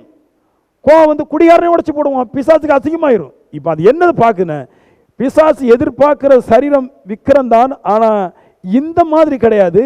அவன் எதிர்பார்க்கிற விக்கிரம் ஆடவும் பாடவும் பார்க்கவும் கேட்கவும் முகரவும் உணரவும் செய்யும். 100 பேர் 4 திசையிலிருந்து வந்தாலும் அந்த 100 பேரை இந்த விக்கிரமானது அது அறிந்து கொள்ள முடியும். அந்த அளவுக்கு ஆற்றல் உள்ளவைகளாக அது இருக்கும். அது பக்கத்தில் யாரும் போக முடியாது. அது பக்கத்தில் அங்கே இருந்து வரும்போதே அந்த விக்கிரத்தை தான் ஒருத்தன் உடைக்க வராம்னு 100 கிலோமீட்டர் தூரத்திலிருந்து இந்த விக்கிரத்தை தான் ஒருத்தன் உடைக்க வராம்னா அது தன்னுடைய ஞானத்தினால் அறிந்து 100 கிலோமீட்டருக்கு அங்கேயே அவனை கொண்டு போடுமா. அந்த அளவுக்கு அற்புத விதமான ஒரு சரீரத்திற்காக இந்த மிருகம் எதிர்பார்த்துட்டு இருக்குது. என்னைக்கு சரீரத்தை உண்டாக்கப்படுதோ அன்னைக்கு வரும்போது இந்த விக்கிரத்தை ஆராதிக்கிற எல்லாரும் மாளுவார்கள். எப்படி அதை சொல்கிறேன், விக்கிரத்தை ஆராதிக்கிறவன் எப்படி அந்த ரோபோ கிட்ட ஆராதிக்க போறோம்னா, விக்கிரம் நிற்கிற இடத்திலேயே இந்த ரோபோ வந்து நிற்கும். இவன் விக்கிரத்தை ஆராதிச்சு ஆராதிச்சு ஆராதிச்சு ஆராதிச்சு ஆராதிச்சு அந்த இடத்துலையும் போய் பழக்கப்பட்டு அந்த ஜனங்களோடு கூட போய் பழக்கப்பட்டு ஜனங்களை விட முடியல, ஆலயத்தை விட முடியல, பழக்க வழக்கத்தை விட முடியல. இப்போ இப்படியே விட முடியாத பழக்கத்தினால விக்கிரத்துக்கு முன்னாடி போகும்போது ஒரு நாள் பார்க்கும்போது கல்லான மண்ணான விக்கிரம் இருக்காமல் மரணம் இல்லாத இந்த ரோபோ வந்து நிற்கும். இவனுக்கு தேவை என்னது? அங்கே இருக்கிற சாயல். அந்த போட்டோவில் கொஞ்சம் வரைஞ்சி வச்சிருப்பாங்க பாருங்க, இயேசுநாதர் மாதிரியோ இல்லைன்னா மரியா மாதிரியோ ராய்ப்புற மாதிரியோ மூக்கை நாக்க வரைஞ்சி வச்சா அவனுக்கு அதான் கடவுள். இப்போ ஒரு நாள் வரும்போது சொல்கிறாரு, உன்னை இந்த பாதாளத்தில் கிடக்கிற பிசாசு மிருகம் ஏறி வந்து அதை ஆராதிக்கும் போது நீ எப்பமாவது ஒரு நாமத்தை கர்த்தருடைய நாமத்தை மாற்றி உச்சரிக்கும் போது பரிசுத்தம் அடைய வேண்டும் என்று நினைக்கும் போது அது உன்னை பாதாளத்தை அனுப்பிவிடும். நீ பாவம் செய்தே ஆக வேண்டும். பாவம் செய்ய நீ மறுக்கும் போது, நீ கர்த்தரை ஏற்றுக்கொள்ள விசுவாசிக்கும் போது அதை உன்னை சங்காரம் பண்ணி ரட்சிக்கப்படுறதுக்கு முன்னாடியே உன்னை கொலை செய்கிறார். ஈஸியாக ஓடிடக்கூட எல்லா இடத்துலையும் கடவுள் தானங்க எல்லா இடம் கிடையாது. எல்லா இடம் கடவுள் கிடையாது. மறுபடி சொல்கிறேன், உன் தேவன் கர்த்தர் ஒருவர் தான். ஏன் போன வாரம் சொன்னேன், அவர் ஒருவருக்கு தான் சாயல் கிடையாது, பாவம் செய்கிற இடத்துல நிற்கிறது கிடையாது, பாவி அவர் சும்மா விடுறது கிடையாது. அந்த தேவனை மட்டும் நீ உச்சரிக்கும் போது உன் வாழ்க்கை மாறிடுது, நீ ரட்சிக்கப்படுவா. ஆமென். இப்படிப்பட்ட நம்பிக்கை இருக்கிற மனுஷன் ஒரு நாளைக்கு கர்த்தார் இயேசு தெய்வம் ஒரு நாளைக்கு பூமிக்கு வந்து இந்த மிருகமான பிசாசை கொன்று என்னை உயிரோடு எழுப்பி என்னை நியாயம் விசாரித்து அவருடைய ராஜ்யத்துக்கு என்னை கொண்டு போவார் நம்புறவன் விசுவாசிக்கிறவன் இனி ஒரு காலம் பாவம் செய்கிற இடத்துக்கு முன்னாடி நிற்காதிருப்பாராக என்றார். இனி அந்த இடத்துக்கு போகாத. அது எங்க மாமனார் வீடு, மாமனாரோட சேர்ந்து போயிடுவேன். என் புருஷனார் அங்கே இருக்கிறாரு, அதனால என் புருஷனார் கூட நான் என்ன பண்ண முடியும்? நிறைய பேர் எனக்கு சொல்கிறாங்க பாருங்க, புருஷன் கீழ் படிஞ்சு வேற என்ன பண்ண முடியும்? அப்படி போய் தானாக முடியும். புருஷனோட நீ போக தான் போகிற, சந்தேகமே இல்லை, புருஷனோட போயிடுவேன் நீ. இது அப்படிப்பட்ட கிடையாது. பரலோக ராஜ்யம் சொன்ன உடனே உனக்கு நிறைய பேர் சொல்லுங்க பாருங்க, கர்த்தர்னா மன்னிக்க தான் செய்வார். கர்த்தர் ஒரே ஒரு மரம் மன்னிச்சார், எல்லாருடைய பாவத்தையும் சிலுவையில் மன்னித்தார். இந்த மன்னிப்புக்கு மேலே பெரியாத மன்னிப்பு உலகத்திலே கிடையாது. இந்த மன்னிப்புக்கு பின்னாடி ஒருவன் மனம் திரும்பாவிட்டால் இனி அவனுக்கு மன்னிப்பே கிடையாது. ஆமென் சொல்லுங்களா, ஒரு கரங்களை தட்டி. ஆமென் ஆமென் சொல்லுங்களா. நிறைய பேர் நல்ல பாவம் செஞ்சுட்டு கடவுளை மன்னிப்பார், கடவுளை தூசிக்கிறான் ஒருத்தன். அவங்க சொல்கிறாங்க கடவுளை அவங்கள மன்னிப்பார், உங்களுக்கு என்ன கேள்வி அப்படின்றாங்க. கிடையாது. கடவுள் மன்னிப்பார் என்பதை பார்க்கணும். உங்களை மனம் திரும்ப சொன்னது தான் கடவுள் ஜாஸ்தியாக சொன்னார். ஆமென். கடவுள் மன்னிப்பார். எதுக்கு மன்னிப்பார்? நீங்கள் சின்ன சின்ன குற்றங்கள், நீங்கள் தேவனை மறுதலிக்காமல் தேவனோடு கட்டப்பட்டவர்களாக இருந்து சின்ன தவறு செய்யும்போது மன்னிப்பார். தேவனையே நீங்கள் மறுக்கும் போது தூசிக்கும் போது அங்கே மன்னிப்பு கிடையாது. ஆமென். அப்போ எனக்கு இப்படிப்பட்ட நம்பிக்கை இருக்குது. நான் நித்திய ஜீவனுக்கு போகணும். கண்டிப்பாக இயேசு கிறிஸ்துவின் வருகையில் நான் நியாயம் தீர்க்கப்பட்டு அவரோடு வாழணும். சதா காலங்களும் அவரோட உயிரோடு இருக்கணும். நான் இனி மாண்டு போகக்கூடாது, நான் நல்லா வரணும் அப்படின்னு நினைக்கிறவங்க ஒவ்வொருவரும் சொல்றாரு, கர்த்தருடைய நாமத்தை அல்லாமல் வேறொரு நாமத்தை உச்சரிக்காதென்றார். அதனால தாவீது சொல்றாரு, நான் எந்த ஒரு நாமத்தை சொல்ல மாட்டேன். நாமே எல்லாரோட நிறைய நாமம் இயேசுநாதர் தான் இருக்குது. அந்த இயேசுநாதரை நீ உருவத்தை கொண்டு வந்து அந்த உருவம் உன்னை பாவம் செய்ய கட்டாயப்படுத்தினால் அந்த இயேசுநாதருடைய சிலையே உங்களை நரகத்துக்கு நேரம் கொண்டு போயிடும். இப்படி இருக்கும்போது மற்ற மனுஷனுடைய சிலைகளை நீங்கள் தேவனாக ஏற்றுக்கொள்ளும் போது எவ்வளோ ஆக்கின தீர்ப்புக்கு அதிகமாகுவீர்கள், பக்கத்தில் போயிடுவீங்க. இயேசு சிலையை நீங்கள் உண்டு பண்ணாலே உங்களை அதிக ஆக்கினை வரும்போது, பாவமான மனுஷனை நீங்கள் அக்கிரமக்காரர்கள்லாம் தேவனாக உண்டாக்கும் போது, அது எங்கள் தேவனுக்கு கூக்குரலிடும் போது அது அதிக ஆக்கின தீர்ப்புக்கு உண்டாகும். இப்போ சொல்கிறாரு, இதை எடுத்து போடு, இனி வேண்டாம். அதை நம்பி நானும் பாவம் செஞ்சு பல நோய்களை மாட்டிட்டேன். என் பிள்ளைங்களும் மறுபடியும் பாவம் செய்ய போகுது, என் புருஷனும் பாவம் செய்ய போகுது. அதை நம்பி தான் என் தகப்பன் பாவம் செஞ்சான், அதை நம்பி தான் என் சகோதரன் பாவம் செஞ்சான், அதை நம்பி தான் தாய் பாவம் செஞ்சான். என் குடும்பம் நாசமாக போனதை நீ மந்திரம் பார்த்ததுனால அல்ல, நீ விற்கிறதுக்கு முன்னாடி போனதுனால விற்கிற ஒன்று தரல, அதெல்லாம் மாந்திரிகம் பார்க்க போனேன். இப்போ சொல்கிறாரு, மாந்திரிகத்தை எடுத்து வெளியே தள்ளு. இந்த அந்நிய நாமங்களுடைய தேவங்களையும் விக்கிரங்களையும் ஸ்திரீகளையும் புருஷர்களையும் எடுத்து இருதயத்தில் வெளியே போடு சொல்கிறாரு. ரட்சிப்பு கடந்து வரும். மரியா பாவம் செஞ்ச இடத்துல எங்கேயுமே இல்லை, வேதத்தை நீ படிச்சு பாரு, எங்கேயுமே கிடையாது. ஆனால் மரியாவுடைய நாமத்தில் நிற்கிறதான விக்கிரம் உங்களை எல்லாரும் பாவம் செய்ய வைக்குது. அவ போயிட்டா, அவருடைய நாமத்தில் பிசாசு வந்து உங்களை இப்படி ஒரு உருவத்தை தந்து அங்கே வழி நடத்தி அங்கே இருந்துட்டு நீ கச்சேரி போட்டுட்டு கிழவங்கூடயே வெத்திலே துப்பிட்டு பாடிட்டு இருந்தே, நீ போயிடுவா ஆத்தா விட்டுது. ஆமேன். நீ மரியா பார்க்க முடியும். ஒரு அம்மா சொல்லுது, செத்துட்டம் நீ ஆத்தாள பார்த்துருவேன், நீ போவ இவ ஆத்தாள பார்த்துருவாளாமே, போவா. ஆத்தா வேற ரூட்டு, நீ வேற ரூட்டு. ஆமேன். ஆத்தா பரிசுத்த ரூட்டு, நீ வந்து டுபாக்கூர் ரூட்டு, மாட்டிக்குவே நீ. ஆமேன். அந்த ஆத்தா, அந்த மகாலட்சுமி, அவ என்னை பெத்த ஆத்தா, பைபிள்லையும் கிடையாது ஆத்தா பற்றி, புக்கிலையும் கிடையாது ஆத்தா பற்றி. எப்படி தான் இவ்வளோ பாசம் வரும் தெரியல. இவ்வளோ சின்ன வயசுலேயே இருந்ததில் சைட் அடிச்சு கச்சேரி பார்த்து ஆத்தா எல்லா வருஷம் கச்சேரி போடுவா ஆத்தா, இந்த வருஷம் கச்சேரி இல்லையா ஆத்தா, ஆத்தா கச்சேரி இல்லையா ஆத்தா, என் ஊர் என்னத்துக்கு உதவும் ஆத்தா, வாலிய பேக்கெல்லாம் சுவந்து போகணும் ஆத்தா. எல்லாம் மாடு மாதிரி பாவத்தை செய்ய வச்சுட்டான். ஆமேன்னு சொல்லுங்களேன். ஏன் எப்பொழுதும் கர்த்தருடைய நாமத்தை சொல்லணும்? கர்த்தருடைய நாமம் மகா பரிசுத்தமானது. ஆமென். கர்த்தருடைய நாமம் பரிசுத்தமானது. அதுக்கு நூற்றுக்கணக்கான வசனம் இருக்குது. நான் பைபிள் படிக்கும்போது சொல்லுது, கர்த்தருடைய நாமம் ஒரே ஒரு நாமம் மட்டும்தான் உங்களை பரிசுத்தப்படுத்துகிற நாமம். ஆமென். அந்த நாமம் பரிசுத்தம் உள்ளது, அந்த நாமம் பரிசுத்தப்படுத்துகிறது என்றார். எப்படி பரிசுத்தப்படுத்துது? நல்லா கேளுங்க. நான் நல்ல இனிப்பாக ஒரு ஸ்வீட்டு சாப்பிட்றோம்னா அந்த ஸ்வீட் என்ன ஆகுது, என்னுடைய வயிற்றுக்குள்ளே போய் என் ரத்தத்துக்கு போய் என் மாம்சத்தில் போய் ஒட்டிக்கிடுது. எல்லா ஆகாரம் இப்படி தான் செய்யுது. அப்போ நான் எதை எடுத்துக்கொள்கிறேனோ அது என்னுடைய வயிற்றுக்கும் என்னுடைய மாம்சத்துக்கும் போகிறது.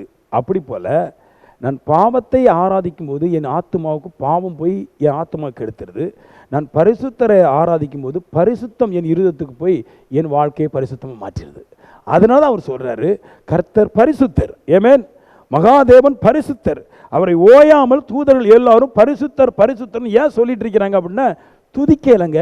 அவன் பரிசுத்தர் பரிசுத்தர் என்று கர்த்தருடைய நாமத்தை சொல்லி கொண்டிருக்கும் போது இவன் பரிசுத்தமாக்கப்படுறான். ஓயாமல் தூதர்கள் வானத்திலிருந்து ஸ்தோத்திரம், ஹல்லேலூயா, ஸ்தோத்திரம், கர்த்தாவே உமக்கு ஸ்தோத்திரம், கர்த்தாவே உமக்கு நன்றி சொல்லிட்டு இருக்கிறானே. இது சொல்றதுனால அவருக்கு புகழ்ச்சிக்காக மட்டும் கிடையாது, அவருக்கு புகழ்ச்சியும் எனக்கு பரிசுத்தம் உண்டாகுது. ஏன்னா நான் துதிக்கிற கர்த்தருடைய நாமம் என்னை பரிசுத்தப்படுத்துகிற நாமம் அப்படின்றாரு. சங்கீதம் 103:1 சொல்றாரு, என் உள்ளமே அவருடைய பரிசுத்த நாமத்தை ஸ்தோத்தரி அப்படின்றாரு. எப்பவும் ஸ்தோத்தரின்றார், அதை அறிக்கை செய்கின்றாரு. எப்பவுமே அதை உச்சரிச்சுட்டே இரு. கர்த்தாவே உமக்கு ஸ்தோத்திரம், கர்த்தாவே உமக்கு நல்லது. நீ சொல்லிட்டு இருந்தேன், நான் சொல்லுவேன், பாவம் உட்பிரவேசிக்கவே செய்யாது, பாவம் பக்கத்திலே வராது. ஆண்டவரே உமக்கு ஸ்தோத்திரம், கர்த்தாவே, கர்த்தாவே உமக்கு நன்றி அப்பா, எனக்கு சுகம் தந்ததற்காக நன்றி, எனக்கு பலம் தந்ததுக்காக நன்றி, எனக்கு நல்ல வேலை தந்ததற்காக உமக்கு நன்றி கர்த்தாவே, உமை நான் துதிக்கிறேன் ஆண்டவரே. எப்பொழுதுமே ஸ்தோத்திரம் பண்ணி தொழுது கொண்டு நீ உச்சரித்துட்டே இருன்றார். அப்படி சொல்லிக்கிட்டு தான் 103:12 சொல்றாரு, மேற்குக்கும் கிழக்குக்கும் எவ்வளோ தூரமோ அவ்வளோ தூரமாய் அவர் நம்முடைய பாவங்களை நம்ம விட்டு விலக்கினார் அப்படின்றது. கர்த்தாவேன்னு சொல்லிகிட்டே இருந்தாலும் போதான் அவர் சொல்கிறாரு, கிழக்குக்கும் மேற்குக்கும் எவ்வளோ தூரம் அடிக்க பாருங்கள். எனக்கு தெரியவே செய்யாது எவ்வளோ தூரம். உங்களுக்கு அது தெரியுமா? உங்கள் ஊரில் இருக்கிற கிழக்குக்கும் மேற்குக்கும் எவ்வளோ தூரம் தெரியும், இந்த உலகத்துடைய கிழக்குக்கும் மேற்குக்கும் எவ்வளோ தூரம் எனக்கு தெரியாது. அவர் சொல்கிறாரு, நீ கர்த்தரை கூப்பிட்டுட்டே இருந்தா, உச்சரிச்சுட்டே இருந்தா, கிழக்குக்கும் மேற்குக்கும் எவ்வளோ தூரமோ அவ்வளோ தூரமாக உன் பாவமெல்லாம் ஒன்றை விட்டு போயிருன்றார். ஆமென். நம்ம விட்டு நீக்கி விலக்கினார் இருக்குது. என்னது விளக்குதுன்னா, நீங்கள் கர்த்தர் கர்த்தர் சொல்லும்போது ஏதோ ஒன்று நடக்கலை. கர்த்தர் கர்த்தர் சொல்லும்போது அந்த கர்த்தருங்கிற நாமத்தில் இருக்கிற வல்லமையே ஒன்று சரியாக்கிறது. ஆமென்னு சொல்லுங்களேன். இதை சொல்லுங்கன்றார். கடமைக்கு கூட அந்நிய நாமத்தை வாயில, ஏசையா சொல்கிறாரு, கடமைக்கு கூட அந்நிய நாமத்தை என் வாயில நான் எடுக்க மாட்டேன். நான் கர்த்தரே தான் சொல்லிட்டு இருப்பேன், கர்த்தாவே கர்த்தாவே கர்த்தாவே கர்த்தாவே கர்த்தாவேன்னு சொல்லிட்டே இருப்பேன். வேற நல்லா கேளுங்க, கர்த்தரை தவிர எல்லா நாமத்துக்கும் ரூபம் இருக்குது, அந்த ஸ்ட்ரெச்சர் இருக்குது. இது என்ன செய்யும்னா, போன வாரம் சொன்னேன், உருவங்கள் தான் ஆத்மாவுடைய சிந்தையில் வந்து மனுஷனை பாவம் செய்ய பண்ணுது. கர்த்தருடைய நாமத்துக்கு உருவம் இல்லாதனால அது உங்களை பாவம் செய்ய பண்ணுவதற்கு வழியே கிடையாதுன்றார். நோ வே. வேற எந்த தெய்வத்தை நீங்கள் காண்கிற எந்த தெய்வத்தையும் காணாத எந்த வேறொரு நாமத்தை நீங்கள் உச்சரித்தால் அதுக்கு ஒரு சாயல் பிம்பம் கொடுக்கப்படும். அந்த பிம்பம் உங்களை பாவத்துக்குள்ள தள்ளுன்றாரு. இவர் சொல்றாரு, நான் தாவீது சொல்றாரு, நான் கர்த்தரே கர்த்தரேன்னு சொல்லிட்டு இருந்தேன், அந்நிய நாமத்தை என் வாயில சொல்லவே இல்லை, சொல்லிட்டே இருந்தபோது என் பாவம் என்னை விட்டு மாறி போயிட்டு. ஆமென். நம்மளுக்கு பாவம் போக்குறதுக்கெல்லாம் ஐடியா கொடுத்தாங்க பாருங்க. பெந்தகோஸ்துல கூட அப்படி இருக்குது. இப்படியே பாவத்தை சொல்லணும். நான் இட்லி கலவுண்டனாக்கும், நான் வந்து தோசை கலவுண்டனாக்கும், எங்கள் மாமியாருக்கு சாப்பாடு கொடுக்கலாக்கும், எங்கள் மாமனாருக்கு மண்டையில் கொட்டு கொடுத்துட்டேனாக்கும், இதெல்லாம் சொல்லணுமா? நீ ஒன்றும் சொல்லாண்டா ராஜா, மனுஷன்ட்ட போய் சொல்லாண்டா. நீ எப்போதும் கர்த்தர்னே சொல்லிட்டு. ஆமென். கர்த்தர்னே சொல்லிட்டு. ஆமென். ஆமென் சொல்லுங்களேன். எப்பவுமே கர்த்தர் கர்த்தாவேன்னு சொல்லிட்டு எல்லாம் சரியாயிருன்றார். எல்லாம் போயிடும், எல்லா பலவீனங்களும் எல்லா பாவங்களும் போயிடும். ஒரு 5 பாயிண்ட் சொல்கிறேன் பாருங்க. உன்னத பாட்டு, கர்த்தருடைய நாமத்தை பற்றி 5 காரியங்களை சொல்கிறேன். உன்னத பாட்டு 1:3 உமது நாமம் ஊற்றுண்ட பரிமள தைலமாக இருக்குது அப்படின்றாரு. அந்த நாமத்தை பற்றி வல்லமை, இந்த நாமம் இருக்குது இயேசுடைய நாமம், அது என்னவா? ஊற்றுண்ட பரிமள தைலமாம். இந்த பரிமள தைலம் என்ன இருக்குமா? இன்பமாக இருக்குன்றார். அது என்னென்ன வாசனை, இன்பமான வாசனை பரிமள தைலத்துக்கு. இந்த பரிமள தைலம் இஸ்ரேலில் தான் உண்டாக்குனாங்க இல்லையா? தேவனுடைய ஆலயத்தை பிரதிஷ்டை பண்ணுவதற்கு, அபிஷேகம் பண்ணுவதற்கு இந்த தைலத்தை வச்சு தான் அபிஷேகம் பண்ணுவாங்க. இந்த தைலம் தான் ராஜாக்குடைய தலையிலே அபிஷேகம் பண்ணுறது. இந்த தைலத்தை கொண்டு ஒரு இடத்துல ஊற்றிட்டா அப்புறம் அந்த மனத்துக்கு முன்னாடி எந்த ஒரு பேடு மனம் அடிக்கவே செய்யாது. அவ்வளவு ஸ்ட்ராங்காட்டு நல்ல மனம் உள்ள அற்புத விதமான இந்த பரிசுத்த ஸ்தலம், இந்த தைலம், பரிமள தைலம் இல்லையா? இது என்ன செய்தான்? நல்ல ஆவிக்குரிய வெளிப்பாட்டின்படி நல்ல பரிசுத்த சிந்தையும் நல்ல எண்ணமும் வெற்றியும் உணர்வையும் தருதுன்றார். இந்த கர்த்தாவே கர்த்தாவின்னு சொல்லிட்டு இருக்கேனே, இது எனக்கு என்னது தருதான்? தானாட்டே என் இருதயம் பரிசுத்த சிந்தை அடைஞ்சிரும், நல்ல எண்ணங்கள் வந்துடும், நான் இனி நல்லா வெற்றி அடைய வேணுங்கிற நல்ல உணர்வு வந்துடுதுன்றார். இதை சொல்லணும். வீட்டுக்கு போகணும், டிவியை பார்த்துடுறாங்க. போகும்போதே மொபைல் எடுத்துகிட்டு யார் மெசேஜ் நம்மளுக்கு பண்ணியிருக்கான்னு தெரியலையே, யார் கால் பண்ணியிருக்கான்னு தெரியலையே, டக்குன்னு அடிச்சு. சபைக்கு போயிட்டு வந்தேன். நான் சபைக்கு போனது எதுக்கு தெரியுமா? வந்த போனை பேசுறதுக்கு இல்லை, வந்த போனை இனி கட் பண்ணுறதுக்கு. ஏமேன். நம்ம எல்லாரும் எப்படி சபைக்கு வரணும்? வந்துக்கிட்டு அந்த போனை எடுக்கிறோம். நான் சொன்னேன், வந்ததே இனி கர்த்தருங்கிற நாமத்தை தவிர வேறு எந்த நாமத்தை இருதயத்தில் ஏற்றுக்கொள்ளக்கூடாது என்பதற்காக நான் சபைக்கு வருகிறேன். வேற எந்த ஒரு மனுஷனுக்கு வேண்டாம் என்றார். சங்கீதம் 2:33-21 சொல்றாரு, அவருடைய பரிசுத்த நாமத்தை நம்பி இருக்கிறபடியால் நம்முடைய இருதயம் அவருக்கு களி கூறுகிறது. அவர் சொல்றாரு, அந்த நாமத்தில் நம்பி இருக்கிறான், இருதயம் களி கூறுது அப்படின்றார். என்னென்ன சகலவிதமான நன்மையை அந்த நாமம் கொண்டு வந்துருதுன்றார். ஆமென். நான் சொல்லுவேன், நீங்கள் கர்த்தர் கர்த்தர்னு சொல்லி அந்த கர்த்தருடைய நாமத்துக்கு வைராக்கியம் பாராட்டுங்க. நான் சொல்லுவேன், உங்களுடைய இருதயம் களி கூறும்படிக்காய் கர்த்தர் உங்களுடைய கரத்தில் நன்மைகளை கொண்டு தருவார். ஆமென் சொல்லுங்களேன். அது வருங்க, அதான கடவுள். நீங்கள் நினைக்கிறீங்க அது எப்படி வரும்? கர்த்தர் சொன்னால் வந்துருமா? கர்த்தர் சொன்னால் வரும். அப்படி சொன்ன அந்த நாமத்தை சொன்னால் அவர் தந்தாதான் கடவுள். மனுஷன்னா தரமாட்டான், கடவுள் தரும். கடவுள்னால என்னது? தர்றதான். அதுக்கு ஒரு வேய சொல்றாரு, எப்படி நான் தர்றேன்? என் நாமத்தை மட்டும் உச்சரித்து என் நாமத்துக்காக வைராக்கியம் பாராட்டு, இந்த பரிசுத்த நாமத்துக்காக இதை சொல்லிட்டே நோயிலையும் பலவீனத்திலையும் சாவுலையும் மரணத்திலையும் துக்கத்திலையும் வேதனையிலையும் பாடலையும் சொல்லிட்டே அது கண்டிப்பாக உனக்கு இன்பமான காரியங்களை செய்து தரும். ஆமென். அது தரும். மனுஷன் தரமாட்டான், அந்நிய நாமம் தராது, பாவம் தராது, கர்த்தர் தருவார். அந்த நம்பிக்கையோட சொல்லிட்டு இருக்கேன்றார். ஆமென். நம்ம ஊர்ல ஒரு நாமம் இருக்கு பாருங்க, எதுக்கு எடுத்தாலும் மாதாவே, தப்பிச்சிட்ட மாதாவே. அன்னைக்கு கூட ஒருத்தர் நிறைய நாள் சபைக்கு வந்துட்டு சின்ன ஒரு பிரச்சனை, மாதாதான் என்னை காப்பாத்தினார். மண்ணாங்கட்டி அது எப்படா காப்பாற்றும்? அது அந்தமாவே காப்பாற்றப்பட முடியலடா, எப்படா காப்பாற்றும்? அந்தமாவே செத்து போச்சுடா, அது எப்படா காப்பாற்றும்? அந்தமாவுக்கு அடக்கம் விழுந்து போச்சுடா. அதே எருசலேமில் அடக்கம் விழுந்த இடத்துல இன்னைக்கு ஆராதனை நடந்துட்டு இருக்கிறாரே. தன்னைத்தானே ரட்சித்து கொள்ளாத ஒரு மனுஷன் மற்றவங்களை எப்படிப்பா ரட்சித்து கொள்வான்? பாட்டிகிட்ட சொன்னால் புரியல. அது மாதா எனக்கு தரும் எப்படி தரும்? அதுதான் அதே நிற்கலையே. ஏங்க நானே சாப்பிடல, நான் உங்களுக்கு சாப்பாடு தருவேன்னு சொன்னால் எப்படிங்க? எங்கள் வீட்டிலே சாப்பாடு இல்லை, நான் இப்படி சாப்பாடு தருவேன்னு சொன்னால் எப்படி நம்புறீங்க? நம்ப தான் செய்கிறாங்க பாட்டிமார். நம்ம ஊர் பாட்டிமார் ரொம்ப நம்பும். ஆமென். மாதா தருவாங்க. அவங்கள்ட்ட கேட்டால் கிடைக்கும், நல்லா கிடைக்காது. கர்த்தருடைய ஒரு நாமம் மட்டும்தான் இன்பமானவர்களை கொண்டு வந்து தரும். கர்த்தருடைய நாமம் பரிசுத்தப்படுத்துறது மட்டுமல்ல, கர்த்தருடைய நாமம் நீ கேட்கறது எல்லாவற்றையும் கொண்டு வரும். அதான் சொல்றாரு, என் நாமத்தினால நீ எதை கேட்டாலும் தருவேன். ஆமென். யோவான்ல சொல்ற, என் நாமத்தினால எது கேட்டாலும் கிடைக்கும். அந்த நாமம் என்னது? கர்த்தர். கர்த்தருடைய நாமத்தினால எது கேட்டாலும் கிடைக்கும். ஆனா சொல்ல முடியல, பேச முடியல. கர்த்தருடைய நாமம் வரல. டிவியை போட்டு பேத்த மாதிரி இருக்குது. அக்பர் கௌசல் 8ஆம் வகுப்புல படிக்குது, அப்படி அங்கே பார்த்துக்கிடுது. அப்புறமா பேப்பர் மாறி போச்சு, யார் கழிச்சிட்டு போனால் கௌசரை காணும், அக்பரை காணும். சிந்தையெல்லாம் மாற்றி பிணையுதுவே, பாவத்துக்கு சந்தோஷப்படுது. அவர் சொல்றாரு, எப்பவும் கர்த்தர் சொல்லிட்டு. நீங்கள் நினைக்கிறீங்க படித்தா பெரிய ஆளாயிரலாம்னு, அதுதான் முன்னாடி காட்டினேன். எல்லாரும் சொல்லுவா படித்தா அப்படி ஆயிடலாம் இப்படி ஆயிடலாம். படித்த மாமேதை பைபிள்லே அதிகமாக சொல்லப்படுற ஞானம் மகாபாபிலோனுக்கு மட்டும்தான் இருந்துச்சு. அந்த அமெரிக்கா கூட கிடையாது. இந்த மகாபாபிலோன் தான் எல்லாவற்றுக்கும் தாயானவள் இருக்குது. ஞானம், அறிவு, புத்தி, விவேகம் எல்லாவற்றுக்கும் மகா பாபிலோன். ஈராக்கு, பாபிலோன்னா ஈராக்கு. இந்த ஈராக்கு தான் உலகத்தில் அதிக மேதை உள்ளவன். அவன் தான் உலகத்தை முழுவதும் தன் கன்றுக்குள்ளாய் கொண்டு வரும்படிக்கான எல்லா சிஸ்டத்தையும் வச்சுருந்தானா. அவனே காணாமல் போயிட்டான். இவன் ஈராக்குங்கிற ஒரு தேசம் எங்கே இருக்குன்னே தெரியாது, அந்த அளவு பட்டு போயிட்டுன்றார். அப்போ ஞானமும் படிப்பும் பாதாளத்துக்கு போகும், பரிசுத்தம் நித்திய ஜீவனுக்கு போகும். ஆமென்.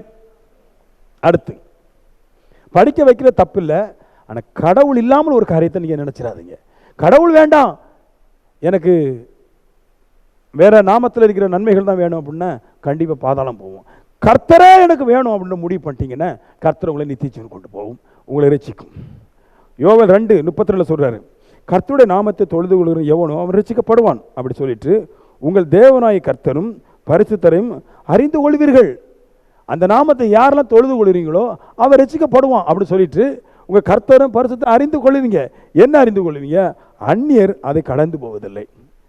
உங்களுக்கு தான் நீங்கள் ரொம்ப நாள் சபைக்கு போய் உங்களுக்கு என்ன ஆகி போச்சுன்னா புத்தி கெட்டு போச்சு. ஆனால் புதுசாக ஒருத்தன் அந்நியன் உள்ளே வந்தாம்னா சத்தியத்தை கேட்டுட்டு தீர்க்க தரிசனம் கேட்டுக்கிட்டு கர்த்தரை விட்டு போக மாட்டானா. ஏன்னா அவன் அந்நிய நாமங்களில் போய் பேக்கி பார்த்து நோயும் வாதலை இருக்கிறதுனால அற்புத விதமான நாமம் கண்ட உடனே அங்கே படுத்துடுறானா. ஏமேன், அங்கே இருந்துடுறான். ஐயோ சூப்பர் நாமம், இது என்னை விடுவிக்க போடுற நாமம். எல்லா நாமங்களும் பாவம் நடந்துச்சு, இந்த நாமத்துக்கு பாவமே கிடையாது, இது எனக்கு சுகத்தை தருது, ஏதோ ஒன்று இருக்கிறது, என் இருதயத்தை தொடுகிறது, என் சரீரத்தில் ஏதோ ஒரு மாற்றத்தை தருகிறதுன்னு அந்நியன் கடந்து போவதில்லையாம். அப்படி சொல்லிட்டு சொல்றாரு. அந்நியன் சொல்றான், ஆவிக்குரிய சொல்ல மாட்டான். ஏன்னா அவன் ரொம்ப தூரம் போயிட்டான், ரொம்ப தூரம் பாதாளத்துக்கு போயிட்டான். அதான் வேதம் சொல்லுது, முந்தினோர் பிந்தினோர் பிந்தினோர் முந்தினோர்.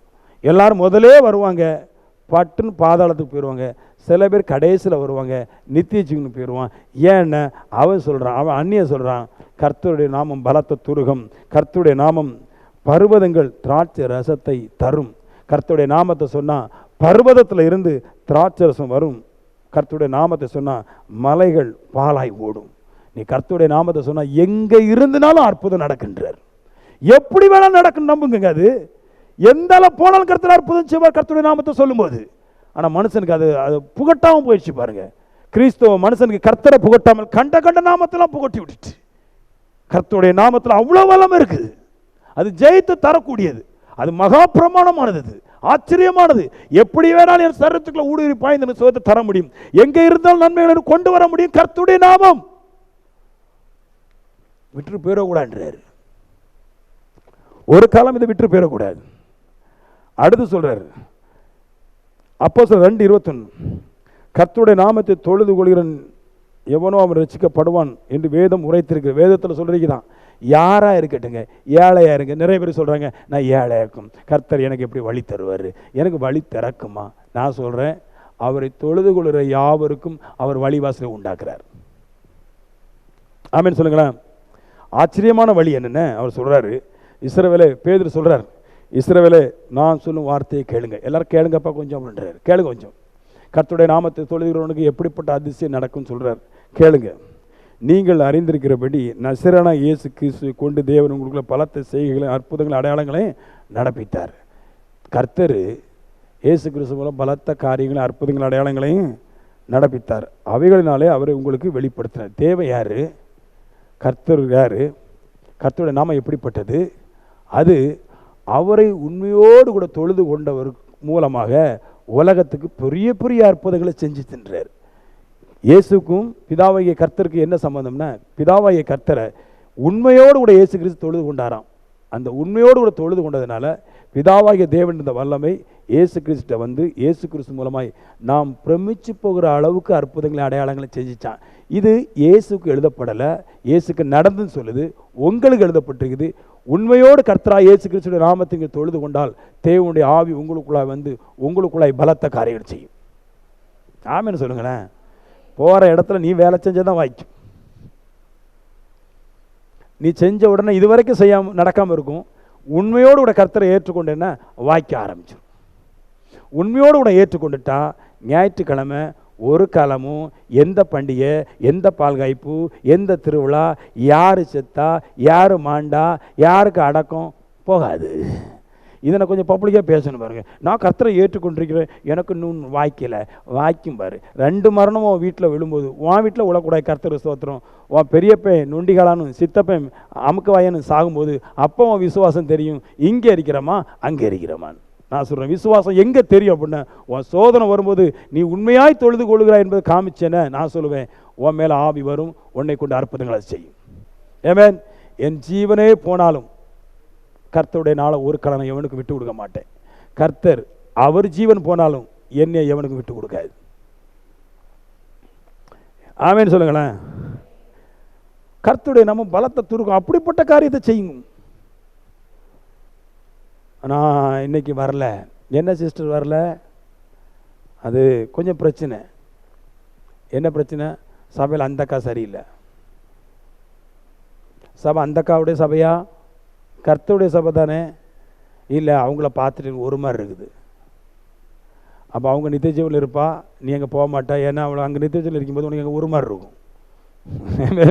உனக்கு ஒரு மாதிரி இருக்கும் பாரு. என்ன ஏன்னா அவன் இருக்கிற இடம் உனக்கு ஒரு மாதிரி இருந்தால் அவன் நித்தியஜீவனில் இருக்கும்போது உனக்கு ஒரு மாதிரி தான் இருக்கும், நீ போக மாட்டா. நான் சொல்கிறேன், கர்த்தர் இருக்கிற இடம் எனக்கு சொகுசு. யார் இருந்தாங்களோ இல்லையோ அதை பற்றி எனக்கு கவலை கிடையாது. கர்த்தர் இருக்கிறார், அதனால் அந்த இடம் எனக்கு புனிதமான இடம். ஆமென். அவருக்கு முன்னாடி எந்த மனுஷனும் மனுஷனை ஒன்றும் செய்ய முடியாதுன்னு அங்கே தான் இருப்பேன் நான். ஆமென் சொல்லுங்களேன். ஹோலி. நான் நாளுதோறும் தேவ சமூகத்தில் காலையிலே வந்துருந்துருவேன் நான். சில பேர் சொல்கிறது, பொண்டாட்டிக்கு உடம்பு சரியில்லை. இதே தான் சொல்லுவாங்க, பொண்டாட்டிக்கு உடம்பு சரியில்லையா, பானை ஹோம் ஒர்க். அவர் பிரதர் சொல்கிறாரு, ஹோம் ஒர்க் பண்ணிட்டு இருக்கேன் நான். அப்போ நான் கேட்டேன், இல்லை பிள்ளைங்களுக்கு காலையில் படித்த கொடுக்குங்க, ஞாயிற்றுக்கிழமை திங்கக்கிழமை பரீட்சைக்கு. இல்லை, அப்படிலாம் ஒன்றும் இல்லை, மனைவிக்கு இடுப்பு வலியா, அதனால வெண்டைக்காவும் கத்திரிக்காயும் வெட்டிட்டு இருக்கிற நேரம் ஆயிட்டான். கர்த்தர் ஒரு நாளைக்கு வருவார், அவர் எடுத்துகிட்டு போகும்போது உனக்கு நேரம் ஆகும் கண்டிப்பாக. ஆமென். ஆமென் சொல்லுங்களேன். மனுஷன் சாக்கு புக்கு சொல்கிறதுக்கு இருக்குதே கடவுள்கிட்ட, அவ்வளோ வச்சிருக்கிறான். கர்த்தர் சாக்கு புக்கே சொல்ல மாட்டார். மேலே போன பின்னாடி பரலோகம் மூடிடும். அப்புறம் பார்ப்பேன் எங்கே இருக்குது, எங்கே வந்தாங்க ஏசப்பா, எங்கே போனான்னு தெரியாது.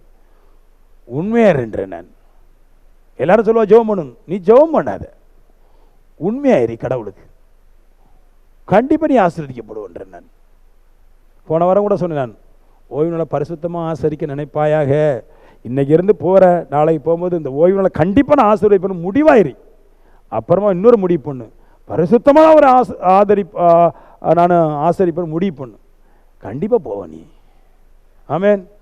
இங்கேருந்து போனோன்னு சில்லாட்டையெல்லாம் மொபைலை தூக்கிட்டு அவளை பார்த்தன சபையில் எப்படி ஆடிட்டு கிடந்தாள், அவன் நகையை போட்டுருந்து ஆடாட்டான்னா அது குடும்பத்தை என்ன திட்டுன்னு பார்த்துட்டு தான் இருக்கிறேன் நான். கர்த்தரை நீ கேட்கக்கூடாதா, ஜெபிக்கிற யாவருக்கும் தருகிறாமே. தர்றாரு அவர். அதில் இருக்குது, உண்மையாக ஜெபிக்கிறவனுக்கு கர்த்தர் கொடுக்குறாரு. ஆமென். அதான் உண்மையாக தொழுது கொள்றவன், உண்மையாக கர்த்தர் இடத்துல உண்மையாக இருக்கிற மனுஷன் தொழுது கொண்டா கிடைக்கும். அதாவது உண்மையாக தொழுது கொள்றான்னா ஜெபிக்கிறத உண்மையாக ஜெபிக்கிற சொல்லல, கர்த்தரிடத்துல உண்மையாக இருந்து ஜெபிக்கிற மனுஷன் கர்த்தர் ஆசீர்வதிக்கிறார். ஆமென். உண்மையாய் தொழுது கொள்றோம்னா அப்படி. ஆண்டவரே ஒரு நாள் கூட மிஸ் பண்ணல ஆண்டவரே, எல்லா நாளும் ஜெபிக்கிற ஆண்டவரே. ஆண்டவர் சொன்னார், அதுல உண்மையாக உள்ளவனா இருக்காதப்பா, என் காரியத்துல உண்மை உள்ளவனா இரு, இதுல உண்மை உள்ளவனா இருந்து ஜெபம் பண்ணு கிடைக்கின்றார். இவங்க ஜெபத்துல உண்மை உள்ளவங்களா இருக்கிறாங்க, கர்த்தட்ட உண்மை இல்லை. கர்த்தரை விட்டாங்க, நீ எந்த போயிட்டு வர பிரச்சனை கிடையாது. எங்களுக்கு புது மாப்பிள்ளை அங்கேருந்து வந்திருக்கிறார், 1.5 லட்சம் சம்பளம், நாங்கள் அங்கே போயிட்டு இங்கே வரோம், நாங்கள் வருவோம். ஆமென். ஒரு பழக்கம் பிரசங்கத்தில் சொல்லிடுறேன், யாராவது இங்கே இருந்து வெளியே சம்பந்தம் பார்த்து கெட்டிட்டு போனான், அப்புறமா சபைக்கு வராதீங்க, நானும் கூப்பிட மாட்டேன், நீங்கள் வரக்கூடாது, முதல்ல சொல்லிடுறேன். எதுக்கு அப்படின்னு கேட்டிங்கன்னா, ஒரு மனுஷன் பாவம் செஞ்சா அடுத்து சபையே புறப்படும், அவங்க வந்தாங்களோ அப்படின்னு நாங்கள் போனோம் அப்படி தப்பா பார்த்து ஆள் கொண்டு பேசுகிறார். முதலே சொல்லிட்டேன், யார் ஆவிக்குரிய சபை இல்லாமல் எங்கே கல்யாணம் கட்டிட்டு சபைக்கு வந்துடாத, அவுட். இங்கே அப்படிப்பட்டவங்களுக்கு இடம் கிடையாது. எவனா இருக்கிற தொழுது கொள்கிறவன் ரசிக்கப்படுவான் அப்படி சொல்லிட்டு, யூதன் என்றும் கிரேக்கர் என்றும் வித்தியாசம் இல்லை, எல்லோரும் கர்த்தரானவர், தம்மை தொழுது கொள்கிற யாவருக்கும் ஒரு ஐஸ்வர்ய சம்பவனாக இருக்கிறார் சொல்றாரு. உண்மையா தொழுது கொள்ளையா? ஆமென் சொல்லுங்களா, உண்மையா தொழுது கொள்ளுங்களா சொல்றாரு. ஐஸ்வர்ய சம்பரனாக இருக்கிறேன் நான் அப்படின்னு. சம்பரன் என்னன்னு கொடுக்கிறது, ஐஸ்வர்யத்தை கொடுக்கிறவனா இருக்கிறேன் நான். நித்திய ஜீவனை மட்டும் கொடுக்கிறவர் இல்லை, உண்மையா தொழுது கொள்ளு, ஐஸ்வர்யத்தை கொடுக்குறேன்றார். யூதன் என்றும் இல்லை, கிரேக்கன் என்றும் இல்லை, சுவாதீனன் ஒன்றும் இல்லை, யாராக இருக்கட்டும், ஆண் என்றும் இல்லை, பெண் ஒன்றும் இல்லை, வேலை செய்ய தெரிஞ்சவனும் இல்லை, ஸ்ட்ராங்கான மனுஷன் இல்லை, ஒல்லியான மனுஷன் இல்லை, வறுமையில் இருக்கிற மனுஷன் இல்லை, பாவத்தில் இருக்கிற மனுஷன் இல்லை, யாராக இருக்கட்டியா உண்மையாக வந்து தொழுது கொள்ளு, அவர் ஐஸ்வர்யத்தை உனக்கு அளவில்லாமல் தர்றாரு. உண்மைங்கிற வார்த்தையில் உண்மையாக இருங்க. எவ்ரி திங் இஸ் பாசிபிள், எல்லாமே சாத்தியம், உண்மையாக இருங்கன்றார்.